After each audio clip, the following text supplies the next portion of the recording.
വീട് അലങ്കരിക്കുന്നതിന്റെ ഭാഗമായി വ്യത്യസ്ത ആകൃതിയിലും വലുപ്പത്തിലുമുള്ള ബുദ്ധ പ്രതിമകൾ ഉപയോഗിക്കുന്നത് ഇപ്പോൾ ഒരു ട്രെൻഡാണ്. ശാന്തതയും പ്രസന്നതയും ഒക്കെ വീട്ടിൽ നിറയ്ക്കാൻ ഇതിലൂടെ സാധിക്കുമെന്നാണ് വിശ്വാസം. എന്നാൽ ബുദ്ധപ്രതിമ വയ്ക്കേണ്ട ചില പ്രത്യേക സ്ഥാനങ്ങളുണ്ടെന്ന് പലർക്കും അറിവുള്ള കാര്യമല്ല. വാസ്തുപ്രകാരം കൃത്യമായ സ്ഥാനത്താണ് ബുദ്ധപ്രതിമ വയ്ക്കുന്നതെങ്കിൽ കുടുംബാംഗങ്ങൾക്ക് മാനസികാരോഗ്യവും സമാധാനവും കൈവരും. എന്തൊക്കെയാണ് അല്ലെങ്കിൽ ഏതൊക്കെയാണ് ആ സ്ഥലങ്ങളെന്ന് നമുക്ക് നോക്കിയാലോ. ഒന്നാമത്തേത് നമ്മുടെ സിറ്റ് ഔട്ട് തന്നെയാണ്. വീട്ടിലെ ഏറ്റവും പ്രധാനപ്പെട്ട സ്ഥലമാണ് വീട്ടിലേക്ക് കയറി വരുന്ന വാതിൽ എന്ന് പറയുന്നത്.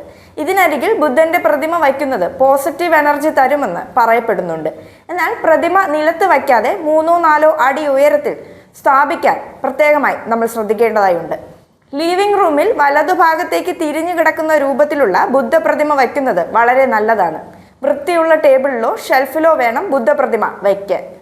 കുടുംബാംഗങ്ങൾക്കും വീട്ടിലേക്ക് വരുന്ന അതിഥികൾക്കും ഒരേപോലെ പോസിറ്റീവ് എനർജി തരാൻ ഇതിലൂടെ സാധിക്കും എന്നാണ് പറയപ്പെടുന്നത്.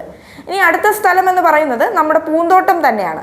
വീട്ടുമുറ്റത്ത് പൂന്തോട്ടം ഒരുക്കിയിട്ടുണ്ടെങ്കിൽ അവിടെ ബുദ്ധപ്രതിമയ്ക്കായി ഒരു സ്ഥലം മാറ്റിവെക്കുന്നത് വളരെ നല്ലതാണ്.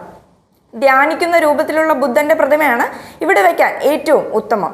ചപ്പുചവറുകൾ വീഴാത്ത ഏറ്റവും വൃത്തിയായി കിടക്കുന്ന ഒരു സ്ഥലം നോക്കി വേണം ഈ പ്രതിമ സ്ഥാപിക്കാൻ.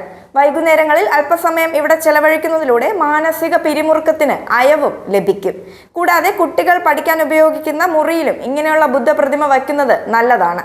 ഒത്തിരി ബുദ്ധപ്രതിമകൾ ഇന്ന് കടകളിൽ നമുക്ക് വാങ്ങാനായിട്ട് സാധിക്കുന്നുണ്ട്.